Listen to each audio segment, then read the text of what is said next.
Welcome to the Voices of Impact podcast, where we engage in spirited... Welcome to the 9th episode of Voices of Impact.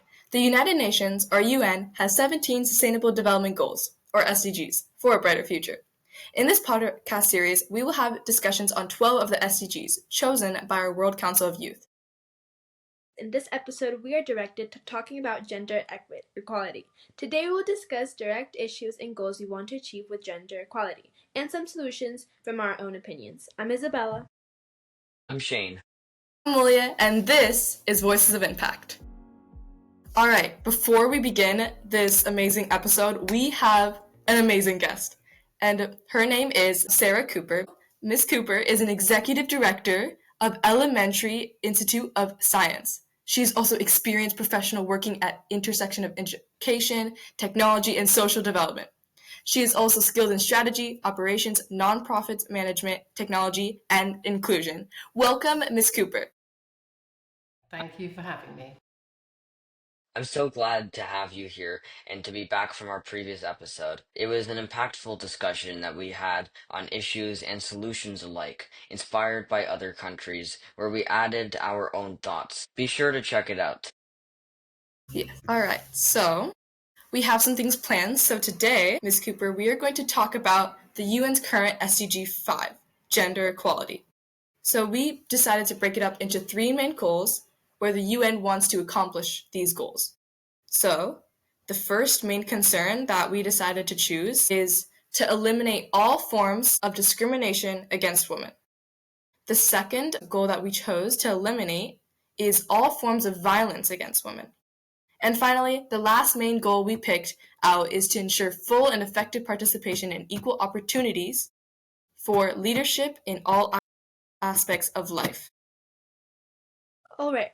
Well, to first dive in to the main key goal, which is to eliminate all forms of discrimination on account of gender, the UN set goals to nearly eradicate gender discrimination by 2025.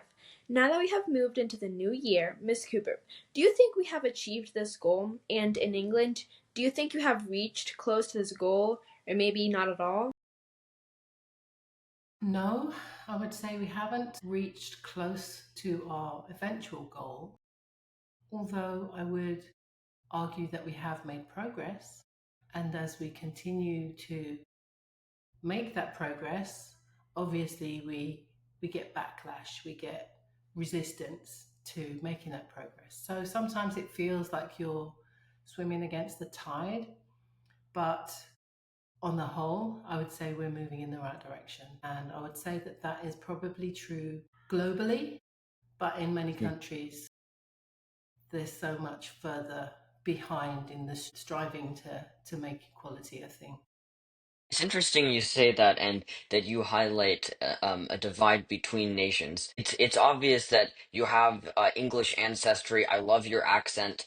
Are you referring to that the US where you currently reside or Britain, that one of them is more advanced in gender equality, or are you referring to a divide involving other countries that you've visited or learned about?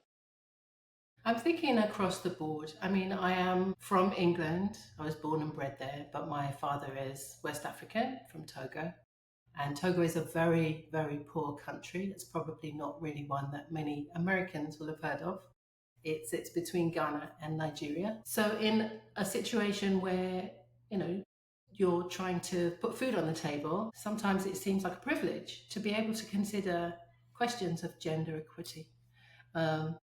But I think it's recognized in most African countries, at least, if not across many of the rest of the countries in the world, that in order to increase prosperity for entire families and thereby communities, it's important to give women access to education and access to equality. So you're highlighting starting at the grassroots level, trying to make a difference in education. Yes, yeah, that's where it starts. Well, we actually have a statistic that we've found on this topic about your many nations. When we look at the UN, it says that according to the UN, women report in 2024 financial commitments for gender equality made by many different members, governments, society organization, youth groups, philanthropies, private sectors, and the United Nations itself have increased $50.3 billion US dollars. And equality's efforts should be scaled up beyond 2026. As it is an accelerator for the 2030 agenda. So, do you, Ms. Cooper, think that this is shown in daily life for you in your field? Yeah, beyond a doubt. I grew up at a time when women didn't really get into technical fields very much, and when you did, you tended to be the only one. And in fact, that made it seem like other women who joined the field were your competitors because there was only room for one. Whereas now, I feel like it's recognized that masculinized or feminized traits in people or attributes in skills or energy are not binary. It's not one thing or another. You're not male or female in terms of what you're able to do, what you're interested in. I think when I think about my sons who are, in their 30s, their attitude is so different from the previous generation, my father's generation. It's a Expand on completely that. different world. Boys from my son's generation expect women to be colleagues, expect women to be equals. And the more education they have and the more community they are in with women, the less threatening they find that to be, the less confusing it is for them. Because I think it's a very simple world if you only have one thing or another. And it's difficult for people sometimes to accept ambivalence or ambiguity, complexity. But each of us is very complex in our makeup. So I think for my sons, I noticed that it was a topic of conversation that we could have. And it was something that while they had tendencies, assumptions, to feel like they should be big, they should be strong, they should be in charge, they were much more easily dislodged from that assumption than older generations. Yes, and I would say for your generation, it's much, much more fluid. I feel like everyone should have that conversation with each other because a personal connection I have had is in school. I can understand where in your boys' generation, it's definitely more, sometimes it's more separated. Like, for example, a sport of football in my school, this is just a personal connection, is where there's usually all boys in the football team. And then for the girls, it's all cheer and it's all just kind of divided. And I feel like everyone needs that conversation with each other that it should be fluid and everyone can do whatever they want and it's complex. And I tell you That's at what, my the daughter education is level. much better at soccer than my sons. Yeah.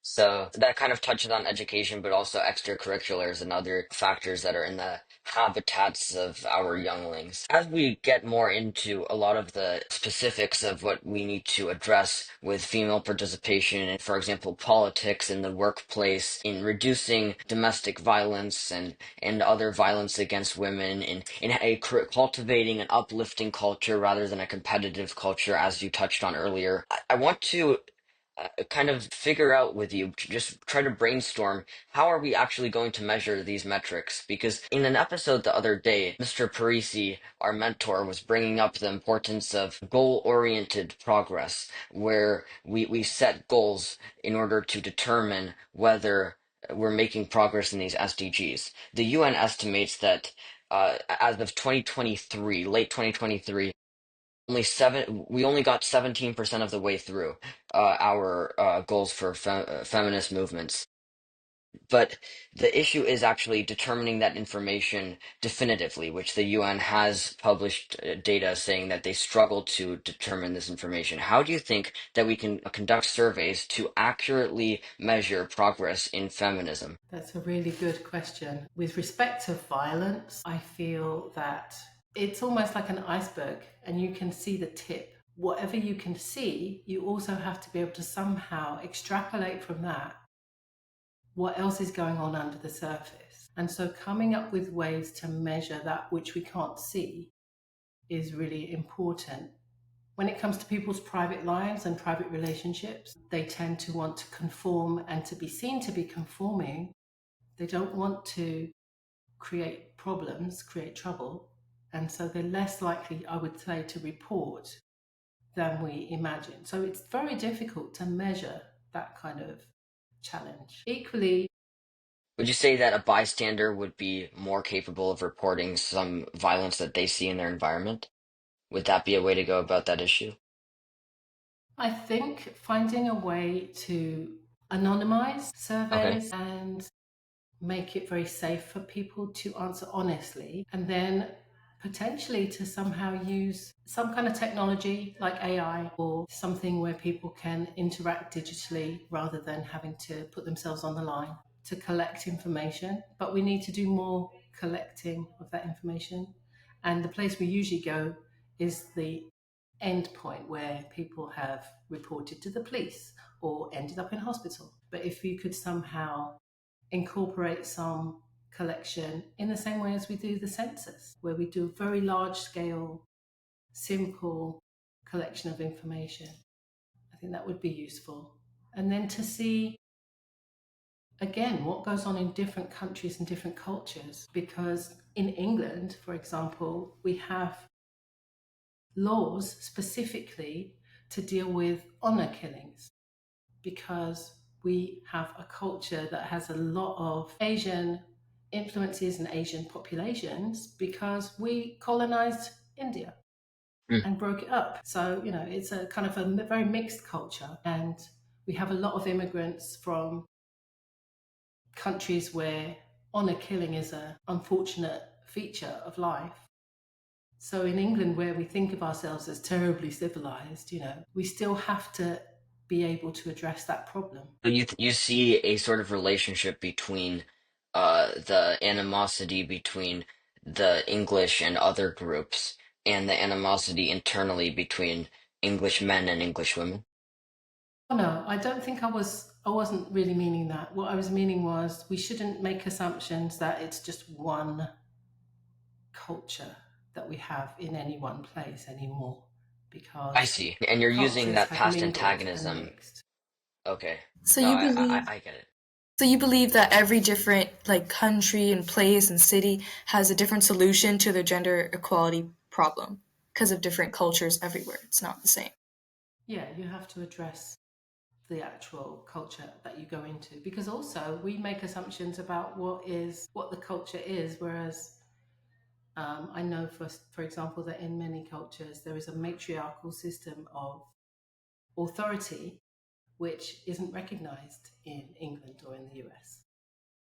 So there's also an inherent gender dynamic in certain cultures which needs to be observed when working on a case-by-case basis.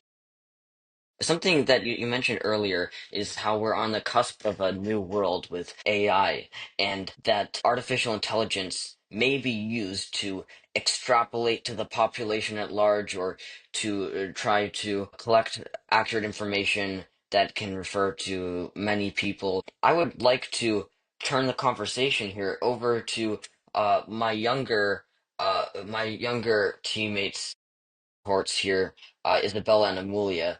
What do you think about the future of AI? Since I think you're in the Gen Alpha population, and it's even more.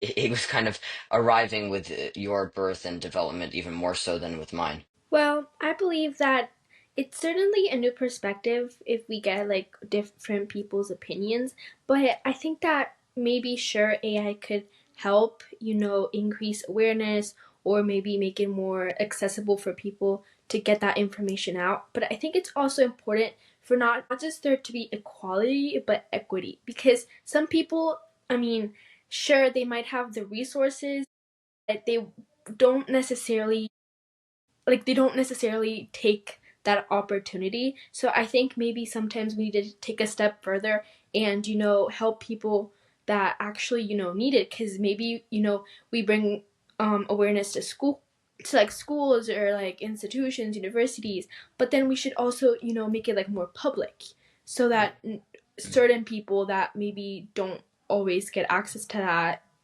can get access to that. So I think that's also really important. Yeah, I would like to build off of that because yes, I would yes, I would like to build off of that.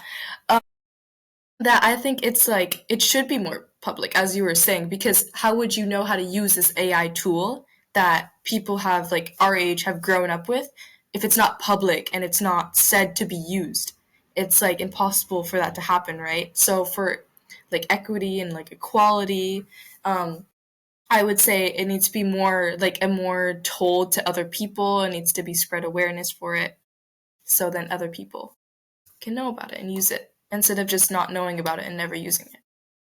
Makes sense. And hey, part of this idea of spreading feminist movements that more people can become aware of is the play Amulya. You were even in the pre-show over here, you were itching to discuss the play. So I'd like to just bring it up briefly. What the Constitution Means to Me is a play created by personally my favorite Shrek, even better than the one in the animations. This woman who started out earning money in debates in college, and she developed this play about what the Constitution means to women and the failures and abilities of the Constitution to actually address the female population in the U.S.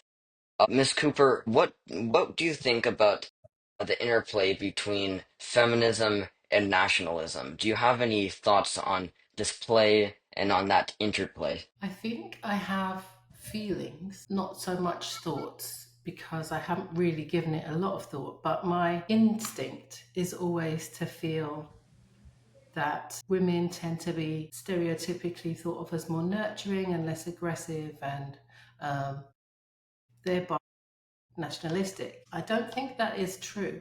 I think that's just a feeling that I have. I think it would be really interesting to find out what it is that drives people to be more nationalistic, because I think that it would probably be things that are shared across genders. However, obviously, in terms of, I'm for me, it's not possible to be a feminist without interrogating the patriarchy itself, without interrogating capitalism as the model which we all assume we have to live under. And I have to be quite careful because obviously I'm in a position of responsibility over other people, and so I can't insist that people take on my views. I have to be open-minded about it.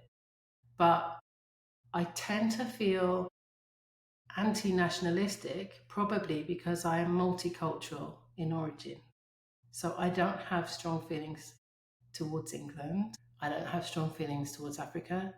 And I do not have strong feelings towards the United States of America. I have strong feelings towards my family, my communities, my friends in the activities that I participate in, and towards human beings. I That's have a a big lot of one. interest in refugees and immigrants and helping people who don't have things. So yeah, I'm not a terribly nationalistic person myself. Same here on all accounts, really. I was born in Canada and I'm half Dutch. I have some Indonesian in me too. I've been to many different countries. I lived in Costa Rica. Here I'm here now in the US, but I like to say as a general saying, internationalism over nationalism. I want to have pride as a planet and as a species, Yeah, not as a nation. same. And that's Also, the only just way we're going to survive, actually, because we're all on the same ball of, disintegrating planet. So Yeah, we have to work together. exactly. just wanted to also bring another point up that it's not necessarily maybe right now multiple different generations might think, oh, that person's opinion is, just because of what they think. But it's also, just not necessarily what they think, but also what they've been through, like their childhood, their environment. So I think maybe also it would help that if more people were exposed to different cultures or, maybe different circumstances, then I definitely think it might change more people's point of view. Yes, I Yeah, believe. it's culturalism is key. Yes. It's like everyone has to, if this person thinks this, you have to think that as well. It's definitely not like that. It's your own No. personal opinion that you make. But that And is difficult. speak of pioneers changing the way that we think of things. During the French Revolutionary government, Miss Cooper and your fellow European nation, uh, the, Olympe de Gouges, if I'm pronouncing that right, probably not. was a feminist who wrote on the rights of women and the female citizen, I believe. And it was a response to a similarly named document declaring the rights of the French citizen after the monarchical government was overthrown. It was like kind of in the same vein of critiquing the structure of the US under the Constitution. It critiqued the ability of the new French revolutionary government to address the rights of females, half of the population. Yeah. Obviously, female rights are very important to address, and that wasn't perhaps being done. She was frowned upon and persecuted, and it was on account of her supporting, she was a constitutional monarchist. So that was the reason given that she was persecuted. And it's true, there was a lot of revolutionary action against people of those beliefs.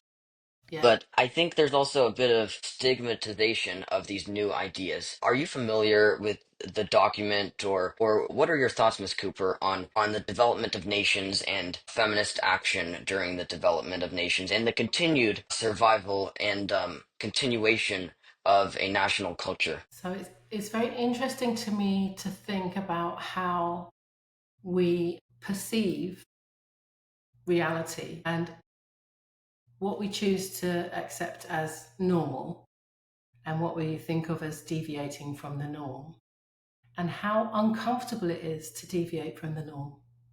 So there have always been women who are intellectual, who are creative, who are inventors, who are innovating.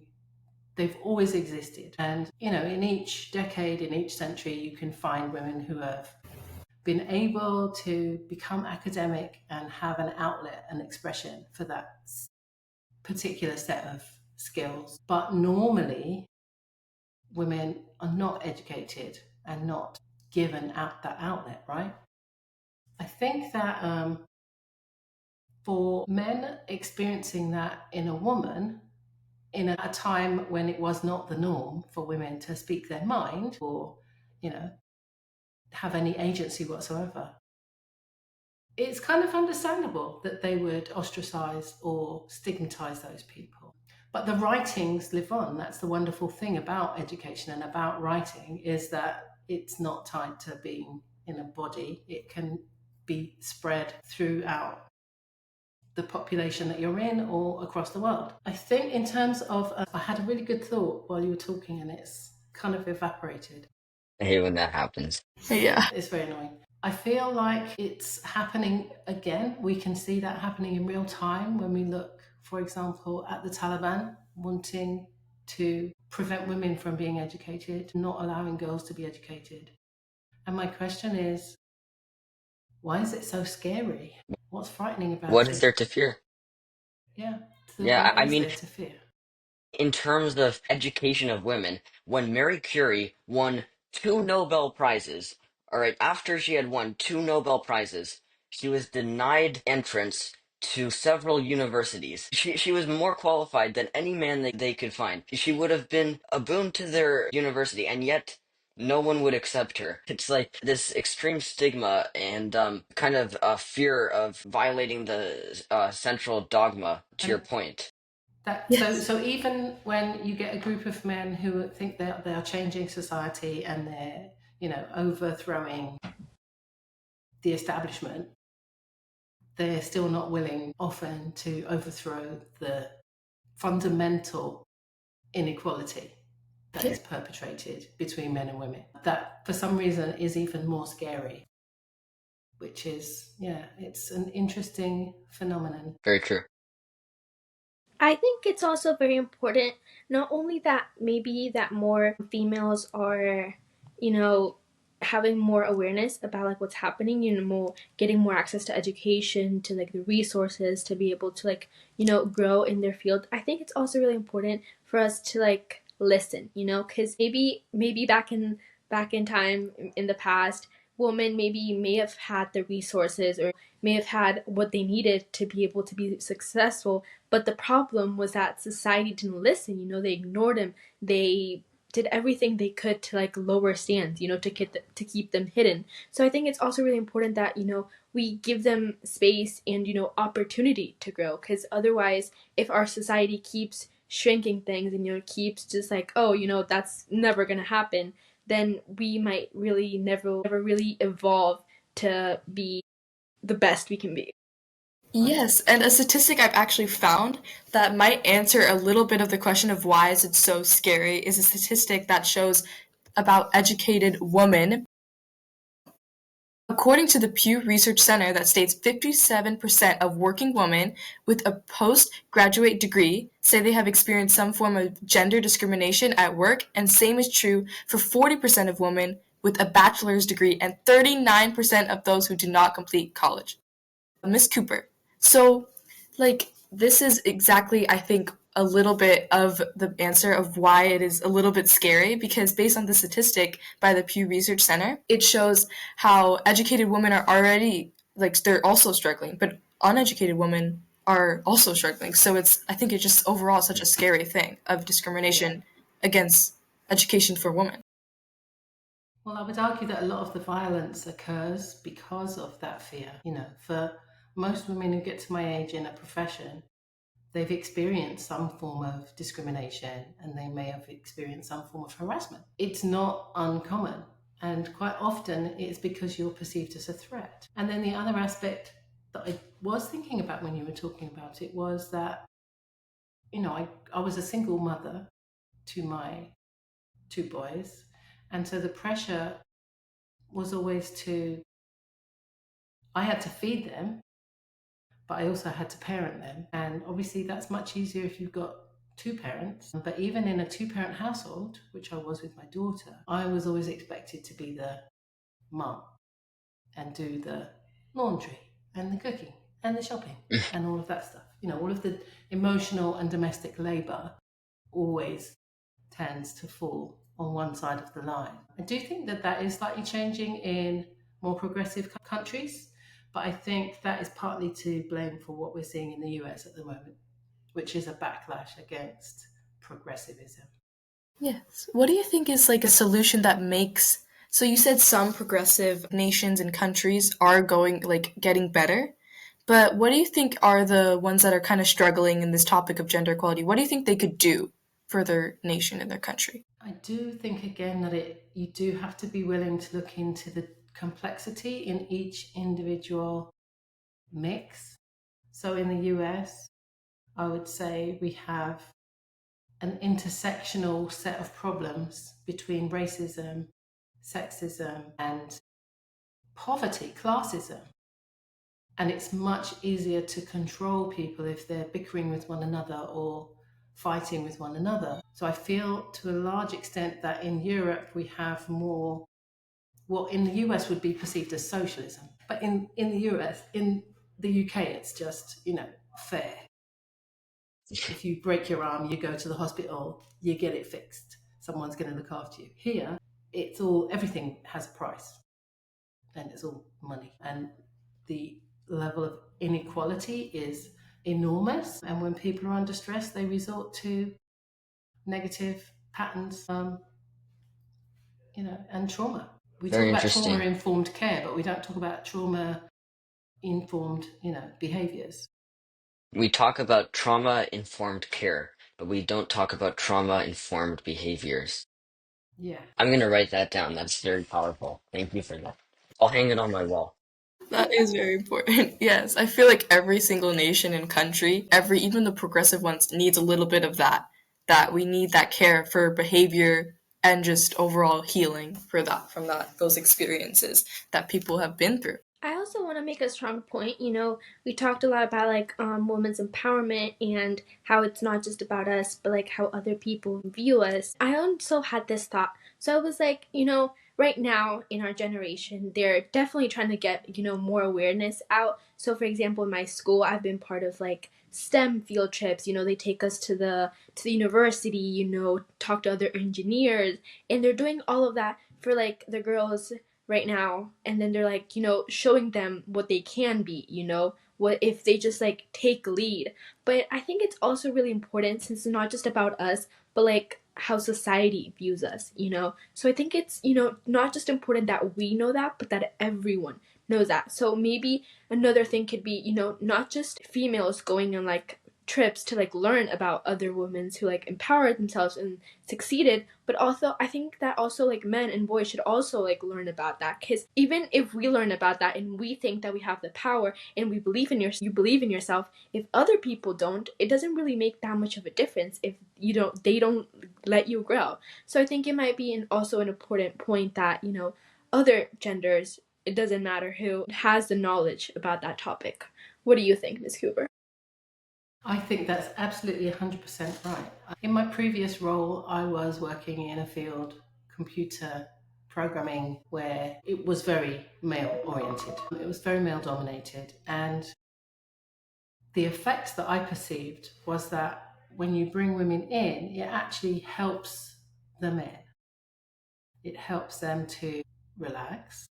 They don't have to play the game of being the alpha male, because now we're just a group of people all together. It helps them to get different perspectives and to understand women, because one of the scariest thing I find for like teenage boys is teenage girls. So if the more exposure therapy they have, the better. You know, they need to be in spaces doing activities together in order to learn and understand from each other.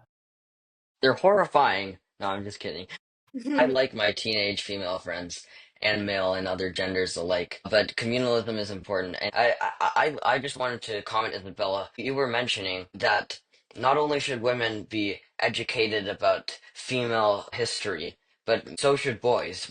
There's often the idea women need to be educated about what their ancestral females have done in order to feel more empowered. But men need to also respect that history. Yes.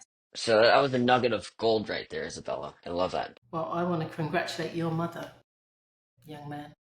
I've definitely learned a lot from her. I think most of my personality is all her. She's taught me a lot. Wonderful. Amulya, you are a girl, and I am not.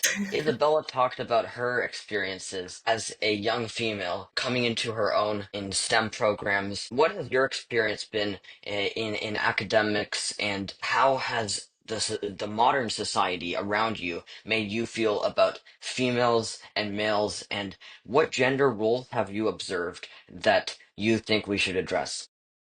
All right. Well, in my modern day-to-day life, I would say that for me personally, I see inclusion, but there's always the sports, for example, or the academics in STEM. Like, for example, there's certain classes where it's usually mostly guys and there's rarely any girls. And for example, sport of wrestling as well, there's only guys, and I've only known two girls who participated. And it is a little sad to see because I know so many girls would love to do it, but I think they're just scared of what society thinks of them. And this applies to, I think, everyday life in like sports and the real world and things like that, when it just, you grow up with this expectation standing on your shoulders of, okay, well, I was taught that you can't do this because I'm this. You know, it's just such a big standard that's like such a heavy weight on your shoulders that I feel like if everyone just lifted their shoulders, relaxed, and understood that it's okay to do whatever you feel like you want to do, no matter what gender it should be, if it's masculine or feminine. So I would say that we definitely,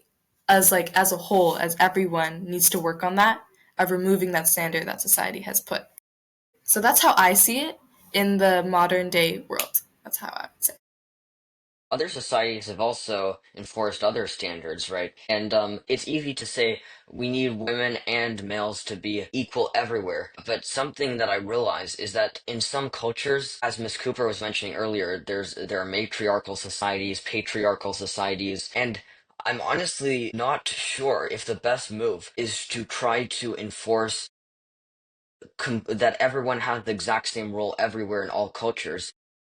What do you think about that? Because delicate, there's this delicate culture that needs to be preserved in certain areas, and integral to that may be gender roles. I think you're right that we need to respect individual cultures and individual peoples.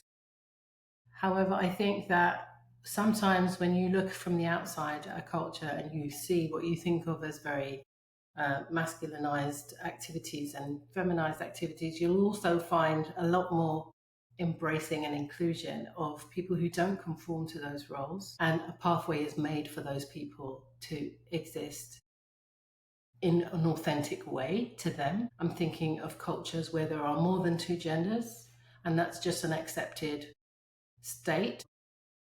I do think that it's probably easier to have a binary, and it's easier to bully people to behave in a particular way. But so for someone like me, I was what was considered a tomboy at school. I actually, when I got pregnant with my first child, all my friends just howled with laughter because they couldn't even think of me as a maternal person, because I was literally, the boy in the group. Sorry. Sorry for that. It wasn't traumatizing because it was just how it was in the 70s. People were horrible, jokes were very bad, racism was a thing. Nowadays, at least we have ways to talk about it and think about it. And I'm really, really optimistic because of your generation, because you're all so much more informed and compassionate and wise. I think it's, Optimistic too, right? yeah. Because like Amulya was saying, for example, that she sees a lot of inclusion around her. And Isabella was talking about the programs that she sees in STEM that are oriented towards including women. I I do I see a lot of progress there, and despite the somewhat pessimistic updates of the UN that only 17% of the goals were addressed in my society, at least in my immediate world, I don't see too much gender discrimination. Where do you think it's all hiding? I'm not seeing it around me. Is it in other parts of the country? Is it in other countries? Because it is still very real, and the UN reports stats that tell a different story than what my cohorts and I are seeing. I think what you would find is that even in one country, there's going to be a huge discrepancy between urban areas and rural areas. And populations are moving more into cities and becoming, as they move into cities, naturally become more progressive. I'm using air quotes. It's a question of having to become more progressive to fit in with the society and to be able to move within those work environments. But if you look at other countries with massive populations, you'll find that, again, like if you go to China, you'll find that in rural areas it's probably very binary gender oriented lifestyle, whereas when you move into the metropolitan areas, you're going to get a lot more complexity and acceptance of complexity. So I think the places that they're hiding are places where there's a lot of poverty, places where there is a lot of not very much mobility in terms of being able to become educated, move into a higher income bracket, and so on. So there are lots of countries where I think you would go and see, for example, that girls are treated very badly in many countries in the world. Well, Miss Cooper, I have one last thing, if I may, to ask your input on. I know that you have to leave soon. You're a very busy person, but I just wanted to address uh, the something that's permeating the media right now. There's this idea, well, d define woman. What is a woman? Why are people not identifying as strictly a woman or one gender or another? And I wanted to. Um, address something compelling that I was learning about this sort of difference between sex and gender, where sex is chromosomal, XY versus XX. And in some cases, of course, there are abnormalities where it's like YYY or XXY, but the overall majority is the former two. But then there's also gender, which is not a social construct. If you say it's a social construct, then you discount the validity. Like, so anyone can be whatever they want based on society, or is society pressuring children to, identify a certain way? It's really also biological, it's neurochemical, and there's a lot of evidence showing DNA methylation versus acetylation of histones that causes feminization of the brain by restricting the production of testosterone, for example. So there's real scientific evidence showing that there's a spectrum between the genders. And I just wanted to put this out there, this sort of idea that these other genders that are being formed are created to identify unique combinations of neurotransmitters that lead to certain identities that are non-binary. What are your thoughts on this modern scientific approach to transgenderism and multiple genders? My thoughts are thank God for science, because if it's left to how people feel, we tend to operate very much from our primitive selves and fear and loathing. Whereas if we can investigate honestly and openly and without fear, it's so fascinating what we will learn. Even small things like how people's voices become one way or another. You know, there are so many physical aspects of it.